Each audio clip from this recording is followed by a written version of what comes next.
Reservation, recruitment और statehood. Jammu Kashmir के इस समय अगर 3 बड़े मुद्दे हैं तो यही 3 बड़े मुद्दे हैं। सोशल मीडिया पर रिजर्वेशन को लेकर जबरदस्त बवाल कट रहा है और रिक्रूटमेंट पर ऑलरेडी बच्चों का यह कहना है कि हम जम्मू कश्मीर की सरकार से तवक्का रख रहे थे कि ये अपने पहले सेशन में आर्टिकल 370-35A को भूलकर युवाओं के मुद्दों पर बात करेंगे और बात करेंगे एज रिलैक्सेशन को लेकर। लेकिन अभी तक सरकार एज रिलैक्सेशन के मामले में सिवाय कॉम्बाइंड कॉम्पिटिटिव एग्जामिनेशन के और कुछ नहीं कर पाई है। और कब तक जम्मू कश्मीर को स्टेटहुड मिलेगा, क्या संभावनाएं हैं, इन सभी बातों पर बात करने के लिए भारतीय जनता पार्टी के उपाध्यक्ष और साथ में भारतीय जनता पार्टी के एमएलए जम्मू नॉर्थ से श्यामलाल शर्मा जी। श्याम जी, बहुत बहुत स्वागत है।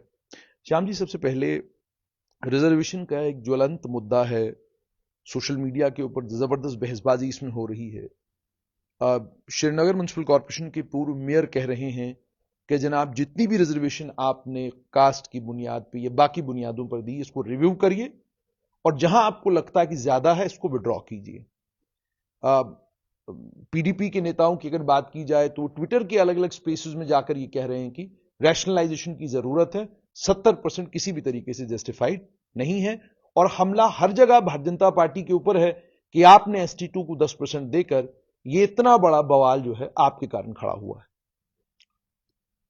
देखिए, आपने 2 सवाल मुझसे किए हैं। मैं पहले पे जो पार्ट ए है, जो रिक्रूटमेंट की बात आपने कही है, ये तो एडमिटेड फैक्ट है कि जम्मू कश्मीर जो रियासत थी, और मैं आज भी जम्मू कश्मीर को रियासत ही मानता हूं, क्योंकि किसी भी समय जो एप्रोप्रिएट टाइम कहा गया है, क्योंकि यहाँ के हालात जो है उन पे बड़ा ये चीज़ें डिपेंड्स करती हैं।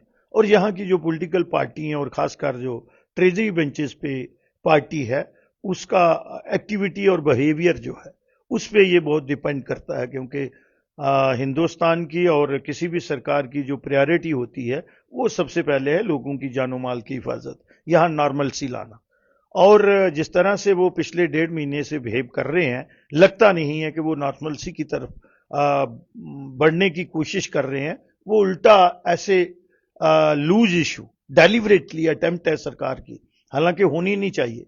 तो जहां तक रिक्रूटमेंट की बात है, वो हमने भी अपने मैनिफेस्टो में भी रखा था कि यहां जितना भी बैकलॉग है उस बैकलॉग को निकालना पड़ेगा। और मेरे हिसाब से अगर आप देखेंगे, एजुकेशन, हेल्थ, ये बड़े डिपार्टमेंट हैं, इनमें कोई क्रिएशन पिछले, मुझे याद आता है कि मैंने 2009 में उस सरकार ने 10,000 पोस्ट जो है वो विद वन को हेल्थ डिपार्टमेंट में क्रिएट की थी। और मेरा जो टेन्योर छोटा सा रहा है, मुझे लगता है 1,500 से ज्यादा इंडियन सिस्टम ऑफ मेडिसिन और एलोपैथिक के दोनों जो हैं वो डॉक्टर्स, चाहे वो डेंटल सर्जन भी उसी समय एक 300 से ऊपर 321 या 22 जो है लगे थे। तो ये बैकलॉग है, इसकी तरफ गवर्नमेंट का ध्यान जाना चाहिए था। क्यों कि नेशनल कॉन्फ्रेंस की ये कमिटमेंट है, आपने जो उनका चुनावी मंशूर है, जो मैनिफेस्टो है, हम यही बातें तो असेंबली में करना चाहते थे, क्योंकि उन्होंने आपने किसी भी जो डॉक्यूमेंट आया है अपना सरकार की तरफ से, जो गवर्नर साहब का खुतबा है, इन इश्यू को तो उन्होंने कहीं उसमें इनकॉर्पोरेट किया ही नहीं है कि 1 लाख नौकरी की व्यवस्था हम करेंगे। 61,000 जो daily Vaser, daily rater, need basis लोग हैं लगे हुए हैं बेचारे, वो काम कर रहे हैं, आज उनको रेगुलराइज करना है। तो यही इशू हम असेंबली में डिस्कस करना चाहते थे, लेकिन उन्होंने इशू आउट ऑफ इशू एक ले आए और मैं उसको पीस ऑफ पेपर मानता हूं। तो उन्होंने डेविएट कर दिया और बड़ा सेफ पैसेज ले लिया। और दूसरा आपका सवाल था कि रिजर्वेशन का, ये भी एक बड़ा मुद्दा है, लेकिन मुझे ये भी मालूम है कि वैली की जो कश्मीर सेंट्रिक पार्टीज हैं उनका ऑब्जेक्टिव क्या है। क्योंकि अगर आप उस सेक्शंस जिनको ये रिजर्वेशन मिली है, हाँ आपने ये जो ST2 की बात की है, इसको रिविजिट होना चाहिए, देखना चाहिए, और मैटर सब जुडिस भी है और जब वहां से जो भी फैसला आएगा वो सरकार को उस पर अमल करना चाहिए। और अगर वो रैशनलाइजेशन की बात कर रहे हैं तो वो कहीं ना कहीं जम्मू में जो डिप्राइव्ड क्लास और ऐसी सेक्शंस है, ऐसे लोग हैं, वो उनको और डिस्टर्ब करना चाहते हैं, क्योंकि जम्मू के लोगों ने जो मैंडेट दिया है वो भारतीय जनता पार्टी को दिया है और वो उनको कहीं ना कहीं इरिटेट कर रहा है। तो वो कहीं ना कहीं पूरी जम्मू कश्मीर स्टेट को डिस्टर्ब करना चाहते हैं, जो भारतीय जनता पार्टी और कोई भी जहां का जो पढ़ा लिखा इंसान, जहां बाशूर आदमी है, वो ऐसी बातें होने नहीं देगा। जैसे आपने कहा ऐसी बातें होने नहीं देगा। श्याम जी, अगर हम बात करें रिक्रूटमेंट की, तो देखने को यह मिल रहा है, खासतौर पर रिक्रूटमेंट के मामलों में देखने को यह मिल रहा है कि Jammu Kashmir service selection board को कहा गया फास्ट ट्रैक बुनियादों पर रिक्रूटमेंट कीजिए, जेके पीएससी को कहा गया फास्ट ट्रैक बुनियादों पर रिक्रूटमेंट कीजिए। फरवरी 2024 में पीएसआई की का इंडेंट जो है उसको लेकर कहा गया जी इंडेंट जो है वो हम भेज रहे हैं जेकेएसएसबी को, लेकिन अब जाके पता चला कि वो इंडेंट सितंबर 2024 में जेकेएसएसबी के पास गया। अक्टूबर के एंडिंग में भी नहीं, बल्कि अब नवंबर में जाकर वो एडवर्टीजमेंट इशू हुई है और अब लगता है कि मार्च 2025 में जाकर जो है ये रिक्रूटमेंट मुकम्मल हो जाएगी। उसमें भी बच्चों की मांग है कि जनाब जो आपकी अपर एज लिमिट है उसको आप 28 पर 18 से 28 आपने रखा है, और बच्चे ये भी कह रहे हैं कि जी 18 की एज में कोई ग्रेजुएट नहीं होता, 20 साल की उम्र में बच्चे ग्रेजुएट हो जाते हैं, तो आप इसको 20 से 32 कर दें, 20 से 34 कर दें।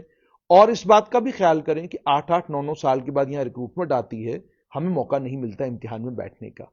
तो आप इन चीजों को ध्यान में रखते हुए हमारी अपर एज जो है उसको रिलैक्स करें और 34 तक ले जाएं।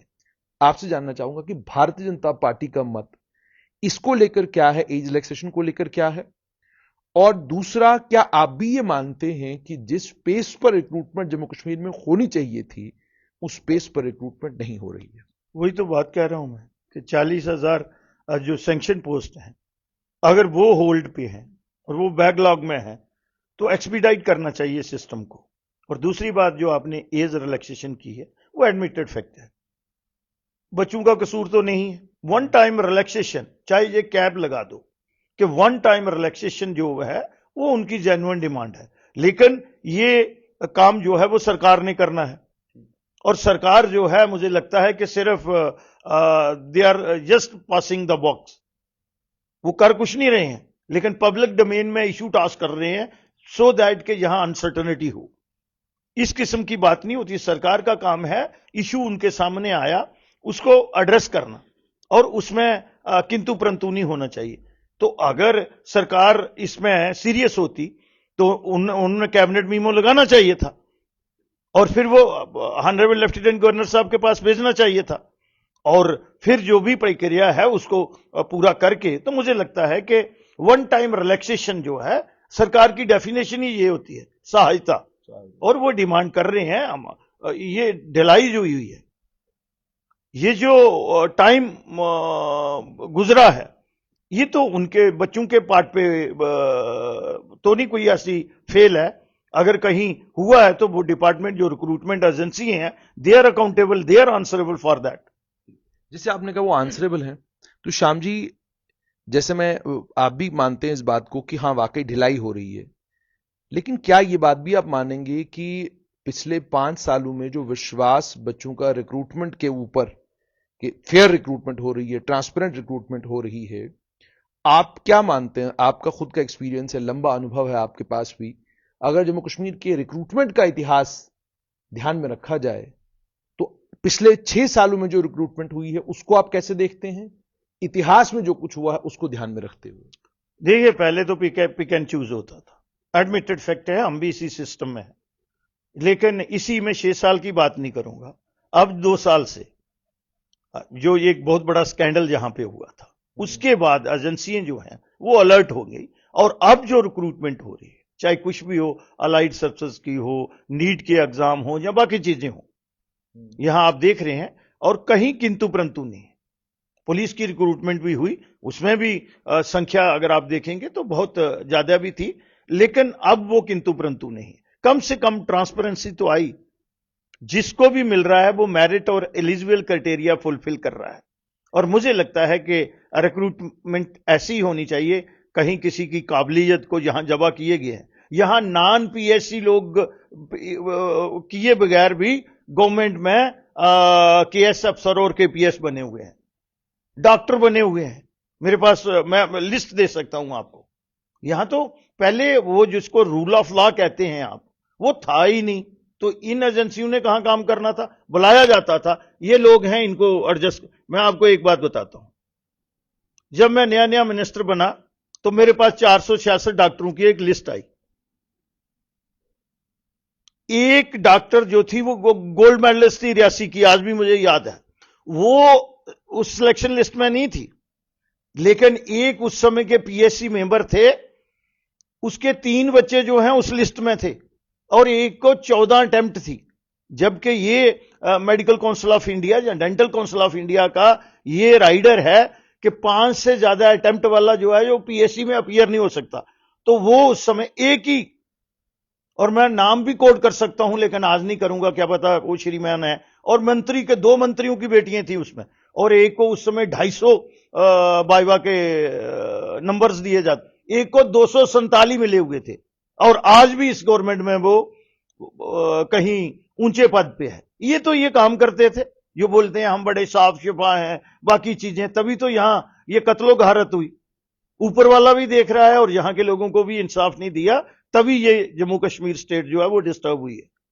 जैसे आपने कहा जम्मू कश्मीर स्टेट डिस्टर्ब हुई है, श्याम जी, एक मान लीजिए कि अगर आप इस वक्त खुद मंत्री होते और आप परिस्थितियां जानते हैं कि केंद्र में बीजेपी की सरकार है, आप एक क्षेत्रीय दल के नेता हैं, क्या जम्मू कश्मीर लेजिस्लेटिव असेंबली के पहले सेशन में, पहले सत्र में, यह देखते हुए कि केंद्र में सरकार कौन है, गृह मंत्री और प्रधानमंत्री कौन है, और यह समझते हुए कि आपके लोगों की जरूरतें क्या हैं, आपके लोगों की परेशानियां क्या हैं, एक मंत्री के तौर पर आपका दायित्व क्या होता, पहले असेंबली सेशन में आपको क्या लगता है कि क्या आप 370 के ऊपर रेजोल्यूशन लाते, या युवाओं और ये जो बाकी नौजवान हैं इनकी परेशानियों को हल करने का कोई मैकेनिज्म लाते? सबसे पहले तो यही प्रायोरिटी है। जो बच्चा आज ओवर एज हो रहा है, ये इंफ्रास्ट्रक्चर हम 6 महीने बाद में भी डेवलप कर सकते हैं। जिसने यहां आज कोई पीएचडी, डॉक्टरेट या बाकी इवन टेक्नोक्रेट हमारे जो हैं, डॉक्टर्स की आप देखो कब से असामियां निकली हुई हैं। तो ये सारी चीजों को प्रायोरिटी एरिया सरकार नहीं देख रही है। मैंने बोला ना, वो issue out of issue politics कर रही है। वो ये देख रही है, वो गैलरी के साथ और लोगों के सेंटिमेंट्स के साथ प्ले कर रही है। हम तो करना चाहते हैं, वो नहीं कर रहे। भाई कौन रोक रहा है आपको? आपने पीएससी के वालों का कैबिनेट मीमो लगाया तो वो थ्रू हुआ ना। आज वो ये चाहते हैं कि भारतीय जनता पार्टी की जो सरकार है दिल्ली में, और यहां पे जो लेफ्टिनेंट गवर्नर है, उनको जितना बदनाम किया जाए इतना करो, और हम सिर्फ झंडी डंडी लगा के और मंत्रीशिप करें। कहते हैं जी हम तो करना चाहते हैं, वो नहीं। कौन रोक रहा है? Who is stopping them? तो ये सारी चीजें, हमारी प्रायोरिटी ये होती कि basic amenity, health, education, employment, ये सारी चीजों पे हमारा फोकस होता। और जो हमारी कमिटमेंट थी, वो हम जो गवर्नर का एड्रेस था उसमें ये मेंशन होता। 5 साल का रोड मैप है ना, वो पहला 6 साल के बाद जुनेद साहब वो डॉक्यूमेंट आया है, गवर्नर का एड्रेस है। और आपको पता है गवर्नर सिर्फ पढ़ते हैं, तो वो डॉक्यूमेंट किसका होता है? सरकार का। तो सरकार अपना विजन बताए, वही तो हम मेरे साथी और हम यही पूछ रहे थे। लेकिन शाह जी मुझे बताइएगा, मैं उसी सेशन पे आऊंगा। कुछ लोग कह रहे हैं, मैं नहीं कह रहा हूं, लोग कह रहे हैं कि जिस तरीके से वॉच एंड वार्ड का स्टाफ, जो असेंबली का स्टाफ था, जिस तरीके से उन्होंने बीजेपी के एमएलए को उठा उठा के बाहर फेंका, ये लोग कह रहे हैं कि जनाब ऐसा लग रहा था जैसे उनका कुछ जाति गुस्सा, कुछ जाति नाराजगी बीजेपी के साथ थी, और उस जाति नाराजगी को ध्यान में रखते हुए सब कुछ किया जा रहा था। और बाद में अगले दिन ट्विटर के ऊपर, सोशल मीडिया पर वीडियोस डाली जा रही थी जिसमें स्पेसिफिकली बाज़ाब्ता बताया जा रहा था कि जनाब फलानी की विकेट गिर गई, फलानी को उठा के बाहर फेंक दिया गया, हम जंग जीत गए, हमने फतेह का वो जो है झंडा लहरा दिया, इस तरह की चीजें जो है वो, और फिर काफी सारी वो वीडियोस वायरल हुई। आपको, क्योंकि आप तीसरे 3rd टाइम एमएलए हैं, मंत्री रहे हैं, आप सदन में थे, आपको क्या महसूस हुआ? देखिए, मैंने पहले भी ये बात कह चुका हूं कि जिस किस्म का हाउस का ऑर्डर था और जिस तरीके से बिहेव करना चाहिए था ऑनरेबल स्पीकर को, तो उन्होंने एज ए स्पीकर बिहेव नहीं किया। चेयर की जो कोई गुस्सा है राठौर साहब? मुझे लगता है जो चेयर की सेंटिटी है, 7 बार के एमएलए हैं, 14 बार के मंत्री रहे हैं, वो पोर्टफोलियो चेंज करके, मैं बताता हूं। लेकिन अब उन मार्शल का क्या कसूर है उसमें? उनको सुबह ब्रीफिंग दी गई थी और एक्स्ट्रा फौज वो बुलाए गए थे मार्शल, इवन पुलिस को भी सिविल यूनिफॉर्म में रखा गया था, और शाम को रेजुलेशन ही स्पीकर ने बनाया और फिर एजुकेट किया यहां के मंत्री को, और ये कहां थे? तो उसके बाद सुबह ब्रीफिंग हुई है और आप भाषा नहीं सुनते, स्पीकर की भाषा कभी सुनिए, थ्रो देम आउट। ये नहीं बोला कि इनको बाहर ले जाओ। इतना गुस्सा क्यों है राठौर साहब? कोई कारण होंगे, कोई कारण रहे होंगे, क्योंकि उन्होंने जो गलत किया हुआ है, जो अपने रजीम में किया हुआ है, वो कहीं ना कहीं उनको पता है अकाउंटेबल बन भी रहे हैं और बनाया भी जाएगा। तो वो साथ में जिन्होंने स्पीकर उनको बनाया, तो कुछ ना कुछ अंडरस्टैंडिंग से हुआ होगा, लेकिन उन्होंने अपनी जितनी क्रेडिबिलिटी थी वो सारी खत्म कर दी। एक लंबा सफर उनका राजनीति का रहा है, और एट द फैग एंड तो इस किस्म का आचरण मुझे नहीं लगता है कि किसी स्पीकर को शोभा देता है। और ये इसमें आप बोलोगे कि मार्शल ने ये किया, गुस्सा क्या था उनको? तो जब स्पीकर ऊपर से चेयर बोल रही है थ्रो देम आउट, तो आप बोल रहे हो कि फिर उन्होंने क्या करना है? उन्होंने ऑर्डर मानना है चेयर का। तो ये सारी चीजें जो हैं, और भी कुछ किया होगा उनको। जैसे आपने कहा कि अब लोग ये भी कह रहे हैं कि जो असेंबली में हुआ वो पहले से डिसाइडेड था। वो कह रहे हैं कि नहीं जी, दिल्ली की कोई अंडरस्टैंडिंग नेशनल कॉन्फ्रेंस के साथ हो गई है। उन्होंने ये आर्टिकल 370 तो लिखा नहीं उसमें, लेकिन एक रेजोल्यूशन लाया। उस रेजोल्यूशन को लाकर उन्होंने बीजेपी की महाराष्ट्र में मदद की। आपने असेंबली में बोला नहीं, आपकी तरफ से इस पहले सत्र में कोई गवर्नर के एड्रेस के ऊपर बोला नहीं, क्योंकि आप अगर बोलते तो आपको अपने ही पिछले 5 साल के कार्यकाल के बारे में बोलना पड़ता। तो इसमें सबका भला हो गया, उनका भी भला हो गया, आपका भी भला हो गया। लेकिन वहीं पर कुछ लोग ये भी हैं कि जनाब नई दिल्ली तो अपना खेल खेल रही है और बलि का बकरा जो है वो जम्मू के एमएलए बन रहे हैं, क्योंकि इनके लिए मुसीबत यह है कि अकाउंटेबिलिटी लोगों के बीच में है। आपने जनता के बीच में जाना है, सवाल जनता ने पूछने, जवाब जनता को आपने देना है। आपको दिल्ली को जवाब नहीं देना, और आपने चुनाव दोबारा यही लड़ना, इन्हीं लोगों के बीच में लड़ना। तो लोग कहते हैं कि नहीं जनाब, जो बात ये कर भी सकते थे वो भी नहीं की, क्योंकि कारण ये था कि खामोश रहने के लिए कहा गया था। ये सत्य है या ये सिर्फ अफवाहें हैं, किससे कहानी है? इसमें कोई भी सच्चाई नहीं है। हमने पूरी प्रिपरेशन की थी और ओपनिंग मेरे से होनी थी। मुझे एलओपी और मेरे विधायकों ने, हम 4 लोगों को आइडेंटिफाई हुए, क्योंकि पहले अपोजिशन ने बोलना होता है।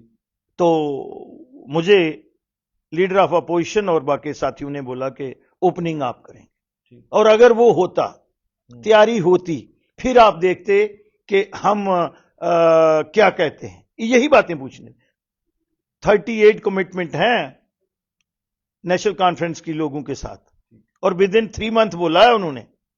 ये जो आज मंत्री आगे पीछे ये बातें कर रहे हैं ना, 3 महीने हो जाने हैं और आगे 40 दिन की सेशन, असेंबली सेशन आ रहा है, और वो बजट सेशन है। फिर आप देखना कि हम बोलना चाहते थे या नहीं बोलना चाहते, और सब कुछ पूछेंगे। हमारा काम ही यही है, हम गवर्नमेंट को ऑन टो रखेंगे। नई दिल्ली की कोई अंडरस्टैंडिंग बीजेपी के साथ नहीं है? नहीं, नई दिल्ली, माफ कीजिए, नेशनल कॉन्फ्रेंस के साथ कोई अंडरस्टैंडिंग नहीं है। कैसे हो सकती है? जो उनका आचरण है, भारतीय जनता पार्टी कभी भी कंप्रोमाइज नहीं करेगी। एक विधान, एक संविधान, एक प्रधान, अगर उन्होंने 1952 में कहा और 53 में सबसे बड़ी शहादत दी, उन्होंने करके भी दिखा दिया, वहां हम कैसे कंप्रोमाइज कर सकते? वो तो नेशनल कॉन्फ्रेंस मान गई। जब 16 अक्टूबर को जिस समय शपथ ली उमर अब्दुल्ला ने और उनकी कैबिनेट ने, तो शपथ लेते समय तो उन्होंने मान लिया 5 अगस्त 2019 में जो कुछ हुआ उस सबको उन्होंने कबूल लिया। कबूला ऐसे कि जब आप शपथ ले रहे थे तो आप भारत के संविधान की शपथ ले रहे थे। आप चाहते को मैसेज पूरी दुनिया को देना, तो आप वहां पे हंगामा करते, हल्ला करते, शपथ के समय ही, लेकिन वो तो किया नहीं। जब आपने शपथ ले ली, उसके बाद अब असेंबली में तमाम एमएलए ने शपथ ले ली, तो इसका मतलब तो हो गया ना कि सबने कबूल लिया कि 370 जो हो गया 5 अगस्त 2019 को हो गया, कहानी खत्म, किस्सा खत्म, आगे बढ़ते हैं। उसके बाद उमर अब्दुल्ला के बयान आए। पहला बिजली के ऊपर बयान आया, उन्होंने कहा कि जी बड़ी कटौती होगी, सर्दी में कटौती का सामना आप लोगों को करना पड़ सकता है क्योंकि दिक्कत है हमारे पास। और दूसरा, जब उनको कहा गया कि इसको लेकर, सिलेंडर को लेकर, तो अभी तक कोई बयान उनका उसके ऊपर आया नहीं, उस पर भी फिलहाल खामोशी है। 370-35 को लेकर उन्होंने कहा कि भाई वो सरकार जिसने छीना है वो तो देगी नहीं, तो व्यर्थ है उनके सामने इस बात को रखना। ये बात भी होगी। रेजोल्यूशन पास हुआ, पास होने के बाद कहां गया अभी तक मुझे और आपको कोई जानकारी नहीं। तो कुल मिला के साफ तौर पे ये तो लग रहा है कि मतलब ठीक है, वो मान रहे हैं कि ठीक है जो हुआ वो हुआ, अब हमको जम्मू कश्मीर को चलाना है। तो क्या माना जाए कि कहीं ना कहीं आप लोगों की सहमति भी है, और ये जो 200 यूनिट पे पलटे हैं, इस पलटने को लेकर आप क्या करेंगे? नहीं, हम तो उनको समय दे रहे हैं, हम उनको समय दे रहे हैं कि वो बोलेंगे ये जल्दबाजी कर रहे हैं। बट कुछ इश्यू में मैंने जैसे कहा है कि एम्प्लॉयमेंट का जो हमारा सिस्टम है, रिक्रूटमेंट की जो सिस्टम है, उसमें ढलाई नहीं होनी चाहिए। अब सिलेंडर कब देते हैं, राशन कब फ्री करते हैं, 200 यूनिट बिजली कब देते हैं, 5,000 रुपया पेंशन कब विधवा और ओल्ड एज और फिजिकली चैलेंज की करते हैं, इकोनॉमिकल वीकर सेक्शन को कब करते हैं, 1 लाख नई पोस्ट कब क्रिएट करते हैं, 61,000 जो हमारे डेली वेजर डेली रेटेड लोग हैं उनको रेगुलाइज करते हैं, लैंडलेस को जमीन कब देते हैं। तो हम तो उनके साथ हैं ना। आपने ऐसा लगता है कि रट लिया है नेशनल कॉन्फ्रेंस का मैनिफेस्टो? 38 है, मैंने कहा अगर आप वक्त देते तो फिर आप देखते कि चर्चा क्या होती। हमें तो वही डॉक्यूमेंट है ना, तो उसको तो हमें डिस्कस करना था। अंदर खाने आप नेशनल कॉन्फ्रेंस के लीडरों के साथ असेंबली सेशन के बाद बैठे भी होंगे, क्या कहना 370 को लेकर? मान गए जो हो गया, कुछ नहीं आएगा, ये थोड़ा गैलरीज के लिए हमको करना पड़ेगा? पता है उनको, सब लोगों को पता है। हिंदुस्तान का 543, तो 2026 के बाद में हो सकता है 750 बन जाए एमपी। और फिर सुप्रीम कोर्ट के 11 जो जस्टिस हैं, चीफ जस्टिस ऑफ इंडिया की, तो इनकी डोमेन ही नहीं बनती थी भैया। हम जो कंटेस्ट कर रहे थे वो ये कर रहे थे कि आपकी डोमेन नहीं बनती। एक तो जो मैटर सब जुडिस हो, हाई कोर्ट अब और कहीं ट्रिब्यूनल में भी हो, वो तो सुप्रीम कोर्ट ने उसको, और आपने रिविजिट के लिए जो है नजरसानी के लिए दिया है ना, वो भी अब और तो बाकी वो रिजेक्ट हो चुका है। ठीक, मैं बात कर रहा हूं ना, आप पार्लियामेंट को यहां डिस्कस कर सकते हो। अब मुझे बताओ कि अपने से अपेक्स बॉडी जो बड़ी बॉडी है, एक सुपीरियर अफसर का ऑर्डर जूनियर अफसर जो है उसको नजरसानी कर सकता है, एग्जामिन कर सकता है या डिस्कस कर सकता है। तो ये उनको भी पता है, राठौर को भी पता था, उमर अब्दुल्ला को भी पता था। तभी उमर अब्दुल्ला ने एक बात कही, पता नहीं आपने पकड़ी, आप पकड़ लेते हो। उसने कहा जो हमने करना था वो कर दिया। क्या किया ये नहीं पता, कि पहाड़ को खोद रहे थे, चूही भी नहीं मिली, तो अब उन्होंने क्या किया ये तो आप उनसे सवाल पूछ लेना एनसी वालों से। श्याम जी, भारतीय जनता पार्टी के नेता के तौर पे विपक्ष में इस समय आप हैं, लेकिन लोग ये कह रहे हैं कि जनाब बीजेपी खामोश है, और वो 4 लोग, 3 पीडीपी के और 1 पीपुल्स कॉन्फ्रेंस के, वो 4 लोग हो हल्ला हंगामा सारा असेंबली में वही लोग कर रहे हैं। बीजेपी वाले अगर किसी का पोस्टर फाड़ रहे हैं तो इन्हीं 4 लोगों का पोस्टर फाड़ रहे हैं, लेकिन नेशनल कॉन्फ्रेंस बड़ी कंफर्टेबल है, कोई देना देना इनको नहीं, और आप भी बिल्कुल खामोश हैं। जिस तरीके से प्रहार ट्विटर के ऊपर इस समय सजाद लोन, वहीदुर रहमान परा लगातार प्रहार कर रहे हैं नेशनल कॉन्फ्रेंस के ऊपर, आप लोग बिल्कुल नहीं कर रहे हैं। तो लोग ये कह रहे हैं कि ये खामोशी बिना वजह के नहीं है, ये इस खामोशी की कोई वजह है। क्या वजह है इस खामोशी? कोई वजह नहीं है, अननेसेसरली हम क्यों करते रहे? हमने जो करना था वो किया, आगे भी करेंगे। अब वो अपनी अब आपस में नूरा कुश्ती कर रहे हैं, तो हम इस किस्म का कोई डॉक्यूमेंट जहां जो हाउस की प्रोसीडिंग नहीं रही है वहां पे नई रिवायत तो नहीं पैदा होने देने देंगे। एज ए विधायक उस हाउस की सेंटिटी वो तो तार तार करते हैं हमेशा। मैंने वहां पे लीडर ऑफ अपोजिशन को माइक तोड़ के स्पीकर को मारते हुए भी देखा है, आपको भी याद होगा। बिल्कुल हुआ। तो ये लोग तो ये तमाशा करते हैं। हम तो डिसिप्लिन तरीके से रहे, अनुशासित में रह के। अगर स्पीकर हमें ये बोल देता, वो कोट कर देता कि इस जाब्ते के तहत ए रूल असेंबली का जो प्रोसीजर है, बिजनेस कंडक्ट है, उसमें ये मेंशन है जिस तरह से वो paper, piece of paper table हुआ। हमारा ऑब्जेक्शन तो यही था, पहले दिन भी मेरा जो पॉइंट ऑफ ऑर्डर था यही था ना, अगर आपने देखा होगा तो। दूसरे दिन भी यही था कि जनाब आप कस्टोडियन हैं रूल बुक के भी और चेयर के भी और इस हाउस के भी। जब आप नेशनल कॉन्फ्रेंस के प्रेसिडेंट होने के नाते वहां पे काम कर रहे हैं, तो हमें तो जो हमारी डोमेन है, जो हमारा बिजनेस है, तो उस हद में रह के हमें तो बात करनी है, गलत तो होने नहीं देना है। और उस असेंबली में पोस्टर लेके आ रहा है, आपने देखा उसको अपनी चेयर तक आने दिया स्पीकर ने और एक भी बार नहीं टोका। तो ये लगता है ना कि नूरा कुश्ती है, उनकी अंडरस्टैंडिंग है कि हम गैलरी को प्ले करेंगे, आप वहां करेंगे।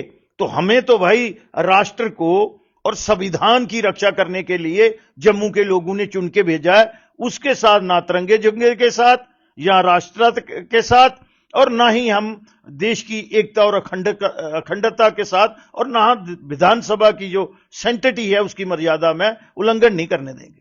अंत मुझे ये बताइएगा कि अगर जम्मू कश्मीर की परिस्थितियां इस समय देखा जाए कि 29 लोग 8 जिलों के एक तरफ हैं, विपक्ष में हैं, क्या वो जो एक समय श्यामलाल शर्मा कहते थे कि जम्मू को पूर्ण राज्य का दर्जा मिलना चाहिए और जम्मू और कश्मीर संभाग, क्या हम ये मान के चलें कि अगर इसी तरीके से खींचतान चलती रही, समय वो दूर नहीं जब जम्मू में अलग राज्य की मांग जो है वो जोर पकड़ेगी? क्या आपको लगता है कि ऐसी कोई संभावना आने वाले कल में हो सकती है? पहले तो हमारी जो प्रायोरिटी है वो यहां पे स्टेट को रिस्टोर करना है, वो हमारी, और ये लोग यहां नॉर्मल सी होने दें और जिस तरह से गवर्नमेंट को बिहेव करना चाहिए उस तरीके से चलें, अपनी जिम्मेदारी को ईमानदारी से निभाएं। और मुझे लगता है कि गवर्नमेंट ऑफ इंडिया और माननीय प्रधानमंत्री और होम मिनिस्टर चाहते थे कि हम यहां पे सरकार चाहे किसी की भी बनी है, उन्होंने कहा कि आप हमें अपोजिशन का रोल मिला है और हम कंस्ट्रक्टिव अपोजिशन करेंगे। और आपने देखा हमने पहले दिन ही मिसाल कायम कर दी जब स्पीकर की हमने इलेक्शन नहीं होने दी, यूनानिमसली एक मत स्पीकर को चुन के भेजा। हालांकि हम कैंडिडेट खड़ा कर सकते, जीतते या हारते, कैंडिडेट तो खड़ा कर सकते थे ना, हमें रोक सकते थे, लेकिन हमें पता था कि हमें अपोजिशन का मैंडेट। लेकिन जम्मू के लोगों ने एक वो तो बता दिया कि भाई नहीं, अब आप जो कश्मीरी लोग हैं उनकी हम, और जो राष्ट्र के खिलाफ लोग हैं उनकी साथ हमारी नहीं बनती है, वो जम्मू के लोगों ने फैसला कर दिया। लेकिन क्या स्टेटहुड की तरफ जाएगी ये मांग, आहिस्ता आहिस्ता स्टेटहुड का रूप लेगी? क्योंकि जैसे आपने कहा कि 2 संभाग हैं, एक संभाग एक पार्टी के साथ है, दूसरा संभाग दूसरी पार्टी के साथ है, तो क्या आपको लगता है, आपकी अपनी राजनीतिक, आपका अपना राजनीतिक अनुभव क्या कह रहा है कि ये अब किस तरफ हवा जाएगी? हम तो यही परमात्मा को कहते हैं कि इनको सद्बुद्धि दें, और हम सब लोग अपोजिशन के, चाहे एक विधायक है, चाहे हमारे 28 विधायक हैं, चाहे उनके 42 हैं, हम सब मिलकर लोगों की जिम्मेवारी का एहसास होना चाहिए हमें। और जो वादे हम लोगों के साथ कर रहे हैं, हमें कंस्ट्रक्टिव ट्रेजरी बेंचेस को भी उस अप्रोच को अडॉप्ट करना है और अपोजिशन को भी, और जॉइंट मेंशन करना पड़ेगा कुछ बातों पे। हमें एक United face Jammu Kashmir state का गवर्नमेंट ऑफ इंडिया को, अपनी लीडरशिप को, प्रधानमंत्री और होम मिनिस्टर तो सबके हैं ना, मैं नहीं कहता कि JP Nadda ji as a union health minister सबके हैं, but as a party president वो भारतीय जनता पार्टी के हैं, but home minister and prime minister is a prime minister.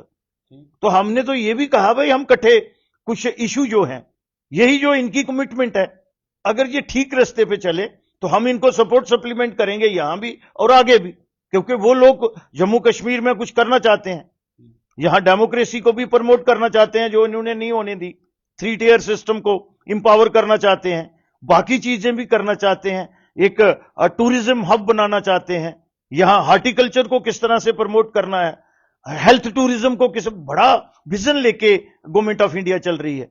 ये तो इंडस्ट्री वालों को भी बोल रहे हैं 150 है, इनके मंत्री का परसों आपने स्टेटमेंट सुनी, अरे वो अगर पैसे लेके आए हैं उन्होंने यहां इन्वेस्ट करेंगे, तो थ्रू आउट इंडिया ऐसा है भैया। लेकिन श्याम जी मुझे एक चीज बताइए, समझ में नहीं आ रहा, भारतीय जनता पार्टी का अभी तक का जो पिछले इतिहास, जब से भारतीय जनता पार्टी सत्ता में आई है, एक बात तो बिल्कुल साफ है कि पार्टी ये मानती है कि जो पार्टी का हित है वो राष्ट्र हित है, जो राष्ट्र हित है वो पार्टी का हित है।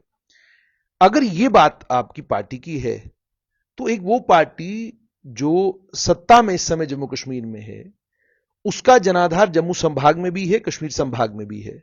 राजनीतिक तौर पर ये कैसे आपको सूट करेगा कि आप स्टेटहुड जो ही इस समय देते हैं, ये लोग पूछते हैं कि स्टेटहुड जो ही आप इस समय देते हैं, तो क्या आपको नहीं लगता कि इसका मतलब हो गया कि नेशनल कॉन्फ्रेंस को और ज्यादा मजबूत होगी यहां जम्मू संभाग में? क्योंकि लोग, जाहिर सी बात है, हवा के साथ चलते हैं, उनको लगा कि नहीं भाई स्टेटहुड जो है नेशनल कॉन्फ्रेंस के कालखंड में मिली है, तो राजनीतिक तौर पर तो इसका नुकसान होने की संभावना ज्यादा आपको है। तो फिर क्या आपको लगता है कि इन परिस्थितियों में केंद्र सरकार जम्मू कश्मीर को पूर्ण राज्य का दर्जा जल्दी देगी? मुझे नहीं लगता है कि इसमें पॉलिटिकल स्कोरिंग को हमें सोचना है कि नेशनल कॉन्फ्रेंस को ये क्रेडिट दिया जाएगा। क्रेडिट या डिसक्रेडिट की बात नहीं है, ये लोगों की जनरल डिमांड है, लेकिन सरकार को एज ए सरकार बिहेव करना पड़ेगा। आप देख रहे हैं कि जब से सरकार बनी है, आप ये बोलेंगे कि ये डोमेन या ये एरिया जो है हमारे पास नहीं है सिक्योरिटी का, बट जब हरकत हम ऐसी करेंगे, जो नेशनल कॉन्फ्रेंस का उन्होंने खेल किया है और जो उनका मैनिफेस्टो भी है, तो वो मैनिफेस्टो को अनाउंस कहां से हुआ था? सबसे पहले इन्होंने तो बाद में किया, 4 दिन पहले इस्लामाबाद एक्सटर्नल अफेयर मिनिस्टर ने किया था ना, चाहे वो कांग्रेस ने अलाई किया, जब बाकी उन्होंने कहा था कि हम चाहते हैं कि जो लाइक माइंडेड पार्टी हैं, वो कहा था ना स्टेटमेंट, वो जम्मू कश्मीर सरकार बनाई, वो सरकार बनाए। तो अगर ये वो इस्लामाबाद वाला एजेंडा लेके चल रहे हैं, तो भैया हम किस लिए हैं?